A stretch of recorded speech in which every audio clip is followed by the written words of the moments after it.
जिसे अल्लाह रखे उसे कौन चखे।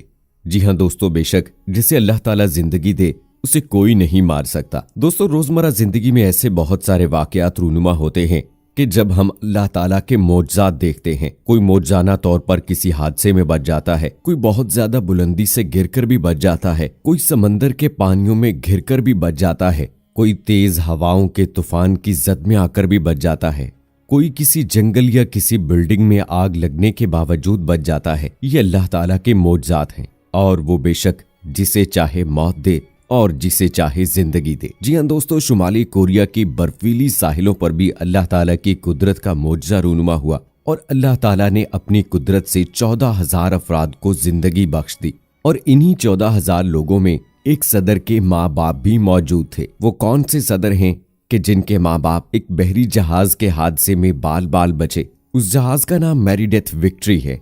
और इस जहाज को मौजज़ात का जहाज क्यों कहा जाता है, ये वाकया कब और कैसे पेश आया, दोस्तों इसी हवाले से आज के वीडियो में तफसील के साथ हम बात करेंगे। सो हमारे साथ मौजूद रहिएगा और इस वीडियो को आखिर तक जरूर देखिएगा। और अगर आपने अभी तक हमारा चैनल इस्लामिक सॉल्यूशन सब्सक्राइब नहीं किया है तो अभी सब्सक्राइब करें, साथ में बेल आइकॉन को जरूर प्रेस करें ताकि लेटेस्ट अपलोड होने वाली हमारी वीडियोस का नोटिफिकेशन आपको बर वक्त मिलता रहे।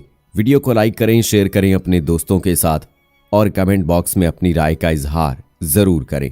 दोस्तों, जनूबी कोरिया के सदर मून जे उनकी पैदाइश से पहले दिसंबर 1950 में उनके वालिदैन और बहन जंग की तबाहकारियों से जान बचाकर भागने वाले लोगों में शामिल थे। वो सामान और हथियारों से लदे मेरिडेथ विक्ट्री नामी अमरीकी बहरी जहाज पर सवार होने वाले लोगों के हजूम में शामिल थे, जहां से इन सब लोगों को छुपाने के लिए जगह बनाने की खातिर सामान और हथियार उतार फेंके गए। मून ने 28 जून 2017 को रियासत वर्जीनिया में इंसानी बुनियादों पर सरंजाम दिए जाने वाले इस मार्के में शामिल सिपाहियों को खराजे अकीदत पेश किया। मून ने कहा, इज्जत और ममनूनियत जैसे अल्फाज उसके लिए कतई नाकाफी हैं। उन्होंने वजाहत करते हुए कहा कि उन्हें अपने लड़कपन में भी लोगों की जानें बचाने की इस मुहिम के बारे में इल्म था, क्योंकि उनकी वालदा जो अब 90 बरस की हैं वो वाकयात बड़े वाज़े अंदाज से उन्हें सुनाया करती थीं।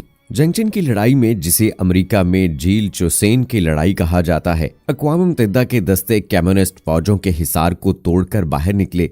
इसके नतीजे में अक़वाम मुत्तहिदा के 1 लाख फौजी और बहुत सारे आम शहरियों का हंगनाम की बंदरगाह के जरिए इनखला मुमकिन हुआ। मेरिडेथ विक्ट्री पर एक अंदाजे के मुताबिक 14,000 अफराद सवार हुए। 23 दिसंबर की सुबह ये जहाज चुपके से मौजूदा दौर के शुमाली कोरिया के इलाके की बंदरगाह की एक गोदी से खतरनाक बारूदी सुरंगों से बचते बचाते रवाना हुआ। बहरी सफर की तारीख में किसी एक जहाज के जरिए लोगों का ये सबसे बड़ा इनखला था। इस जहाज के सामान रखने वाले 5 खाने और अरशा लोगों से भर गए। समंदर यख बस्ता था और मंजमिद कर देने वाली हवाएं चल रही थीं। इसके बावजूद आज के जनूबी कोरिया में वाक़े जियोजी जजीरे तक के 4 रोजा बहरी सफर के दौरान तमाम के तमाम 14,000 अफराद सलामत रहे। इस सफर के दौरान 4 मुसाफिरों के यहाँ बच्चों की पैदाइशें भी हुई और इसी वजह से मेरिडेथ विक्ट्री को मौजज़ात का जहाज कहा जाने लगा। सफर के दौरान 24 दिसंबर को अमरीकी सिपाहियों ने क्रिसमस के तोहफे के तौर पर हर एक मुसाफिर को टॉफी का एक टुकड़ा दिया।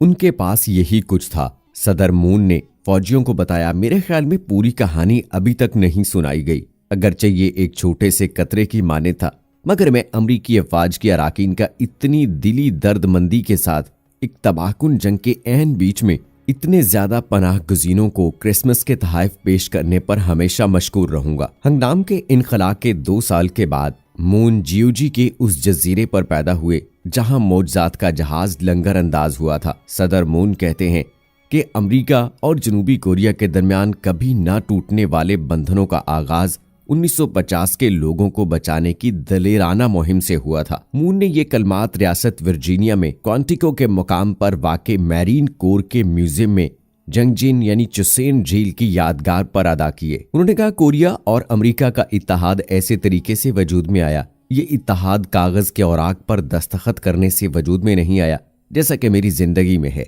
ये इत्तेहाद हमारे दोनों ममालिक के हर एक शहरी की जिंदगी से करीबी तौर पर जुड़ा हुआ है। तो दोस्तों, ये एक ऐसे बहरी जहाज की कहानी थी जो कि मौजज़ाना तौर पर 14,000 अफराद को लेकर एक दूसरी बंदरगाह पर लंगर अंदाज हुआ था। और चूंकि इससे मूंजे यानी एक सदर की कहानी भी जुड़ी थी, चूंकि उसके वालिदैन इसी जहाज में सवार थे। तो दोस्तों बेशक अल्लाह ताला जिसे चाहता है जिंदगी बख्शता है और जिसे चाहता है मौत देता है। और ये दोस्तों कोई एक नहीं बल्कि ऐसे सैकड़ों, हजारों, लाखों, करोड़ों वाकयात मौजूद हैं कि जब इस तरह से बर्फीली चट्टानों में जाते हुए बहरी जहाज किसी हादसे का शिकार हुआ या फिर किसी समुद्री तूफान की जद में आ गया, लेकिन उसके बावजूद उसमें मौजूद कुछ लोगों की जान बच गई मौजूदा तौर पर, या तो किसी और बहरी जहाज ने वहां पहुंचकर उनकी जान बचाई, या जैसे भी बहरहाल उनकी जान बची। और यकीनन ये किसी मोजज़े से कम नहीं है। और दोस्तों ऐसे ही मोजज़ात दुनिया में रूनुमा होते रहते हैं और अल्लाह की वहदानियत को ना मानने वालों के लिए ये एक सबक है। उनको अल्लाह मुख्तलिफ तरीकों से सिखाता है, उनको बताता है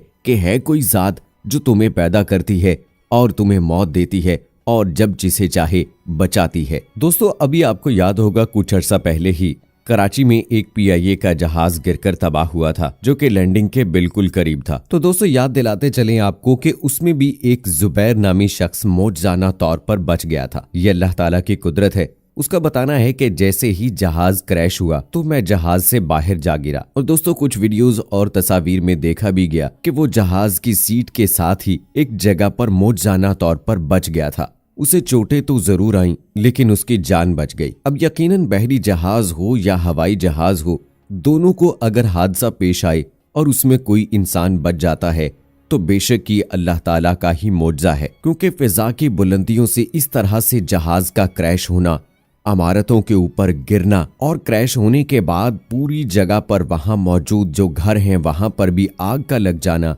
और ऐसे में एक इंसान का बेहोशी से भी बचना यकीनन अल्लाह ताला का ही मौजज़ा है।